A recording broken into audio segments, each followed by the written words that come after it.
Hello you buggers, it's Duncan Kinnaird from DKG here, and you'll probably be wondering where I've been for the past few weeks. Well, I went away for a couple of weeks and came back. I had a whole pile of work to get through, and also been battling with my wife's illness yet again. She's back in hospital again. She's been in and out of hospital constantly for the past 2 months. It's been a real nightmare. It's actually one of the hardest things I've found in the past few weeks is actually getting the gumption to do anything. It's a pretty miserable existence trying to deal with all these things. But anyway, I have been doing stuff. I haven't been filming it, but I'll show you now. So mainly it's been the kitchen strap. Now, in the last time I left you with the kitchen strap, I was going to be spraying it with top coat and leaving it for several weeks for it to go nice and hard so I can wet sand it and polish it up. Well, I did that. But well, the polyurethane that I put on it was absolute rubbish, because this had all been top coated. I signed it and then laid over it again and again and again. A spot of 1500 sandpaper got through that and got to the my signature in a matter of seconds. So basically what I've done is, in polishing it up, is taken most of the clear coat off, which not much of a success, and there was loads of it went on there. So I'm going for the big boy stuff now. I've ordered some 2-part polyurethane. That's going to go on. It's got a nice build-up formula, so be able to get a nice thicker coating on it. So hopefully when I polish it off, it doesn't all come off. Well, anyway, other things that's been happening on the kitchen strap. Simple stuff. Just did a bit of filling here and there, so there's no holes in the body anymore where the bridge sits. And the neck, let's pull the neck off.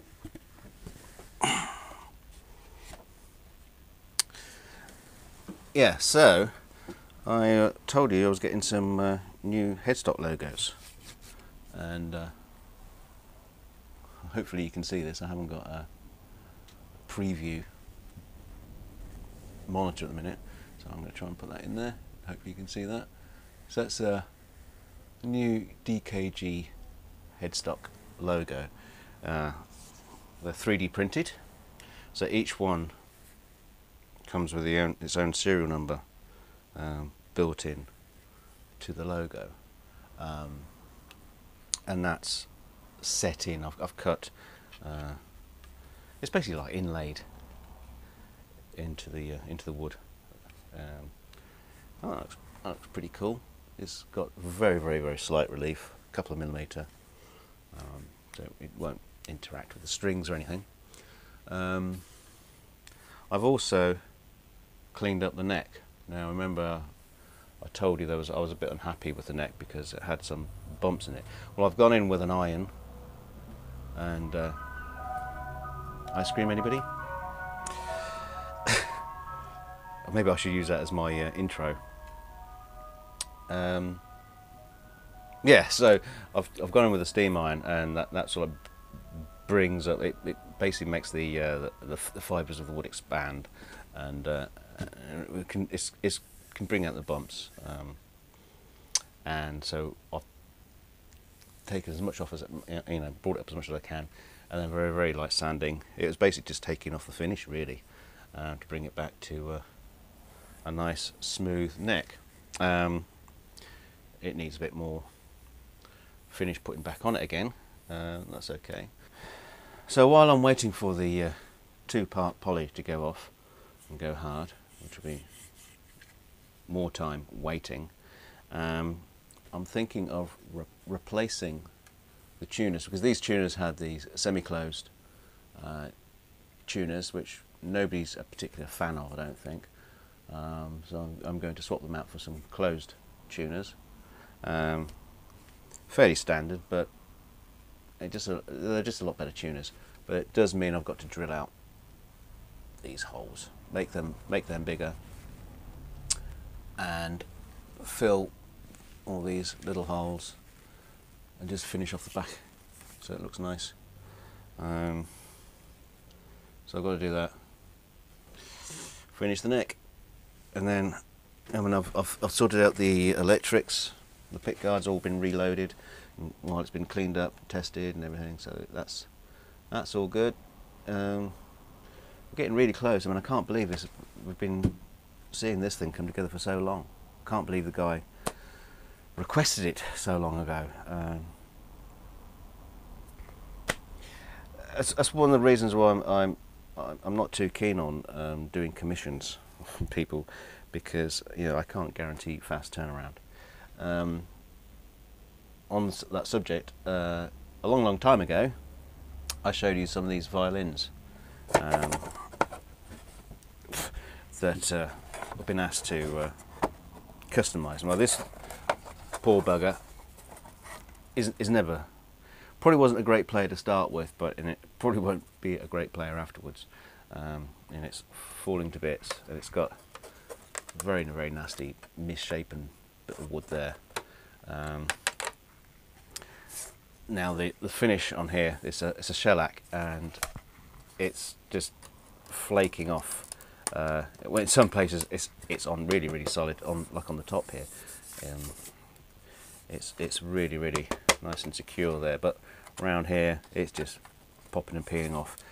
On the back it was really bad, so I've taken the finish off with a heat gun.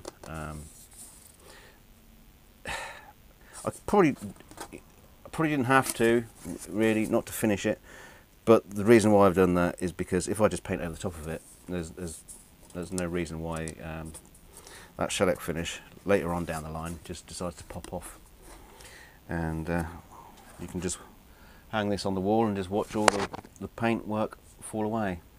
So anyway, that's going to be going on the bench. I'm going to get that sorted, and also I've been asked to refinish this ugly thing. So we're going to be stripping this one down, stripping the electrics out. Well, maybe not stripping them out completely, but definitely got to strip it out so I can refinish it and respray it. These will be getting a rusty metallic look. Also, up and coming, I've got a friend who's got a 8-year-old boy who's really getting into playing guitar, and he wants to get him an electric guitar. And I've got these two that he might be interested in. Now this one is a Fender Squire Mini. It's 3/4 size. Plays like an absolute dog at the minute because they haven't got the right gauge of strings on them. Obviously these have been bought second hand. These have got the strings on it that came as I bought it, and they're too small a gauge string. I mean, obviously someone's thinking, oh, it's a child guitar will put as light as strings on as possible, which is, a fair idea. The only problem with that is because of the shorter scale length, there's not enough tension in the string, and so to get a C, I mean, it's horrible. So yeah, we need a higher grade strings on there, probably 12, maybe even a 13. Don't know what your thoughts are. Now, as far as the guitar is concerned, you know, it's a great little guitar. One of the great things is about it is it's got a hard tail. Now, I know all the cool kids want a tremolo, but really, if you're a beginner, you're a young kid, don't be messing with the tremolo because, you know, it's just really difficult to maintain that sort of thing. And you know, you want a kid to be able to pick up a guitar and play it, and not be worried about issues of it going out of tune while you're messing with a whammy. So so we got that one. Now we also got this one here, which is 7/8 scale. Now this is a more like your traditional Strat style guitar. It's got quite a nice finish on it, although the wood underneath it is probably not the finest quality. I mean, it looks, I don't know how they managed to do this, but that's rough as buggery under there. You can see, I don't know if you can see that, but and then it's got this lovely smooth finish on the top of it, lovely colour. It's also got needs repolishing. I probably won't be able to see that, but there's something imprinted into the finish. It looks like I'm guessing this is a nitro finish, and it's been left for a long time with something heavy stacked on top of it. I don't know, some kind of material that's pressed its pattern into the nitro, so that will have to be all polished up, and it's got a minor crack in the finish at this point here, which seems to be a pretty common affair on the Strat style guitar. Just that point, quite interesting, but yeah, it doesn't affect the playing, and if we keep this finish on it, I would be tempted to try and go in there and repair that little crack, or see if we can repair it, make it disappear. It's not a big problem. Probably not the most or best put together guitar in the world. That's a bit squint, but we can straighten all this out. And again, I'm not too sure what grade of strings on there here, but again, they probably need to be higher. It's got a lovely action on it. It's you could drive a bus under there. As usual, when you pick up second-hand guitars, you can just be in awe of the way people address this end of the guitar. All the saddles are raised up right to the top of the grub screw, because obviously any fingers don't, you know, scratch along the grub screws, but then, you know, it's lifting the strings right away from the guitar. And the saddles are all nice and in a nice straight line, so no intonation at all. Terrible. In fact, this one was even worse, where the screws were so far into the saddle they were actually vibrating against the strings. I'd probably want to swap that bridge out for something else. But yeah, they're not in a playable condition at the minute. To be honest, I haven't even tried with them yet, because really need to get the strings right first.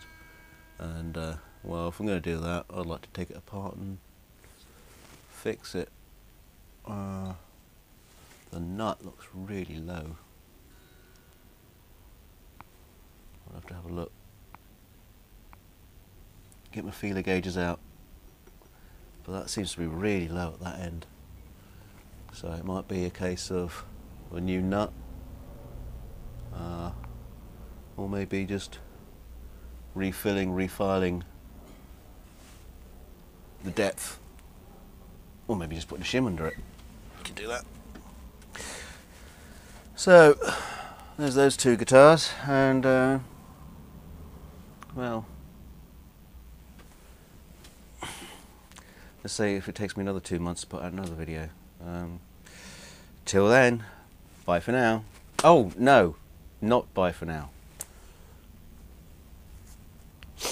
I'm going to put a link in below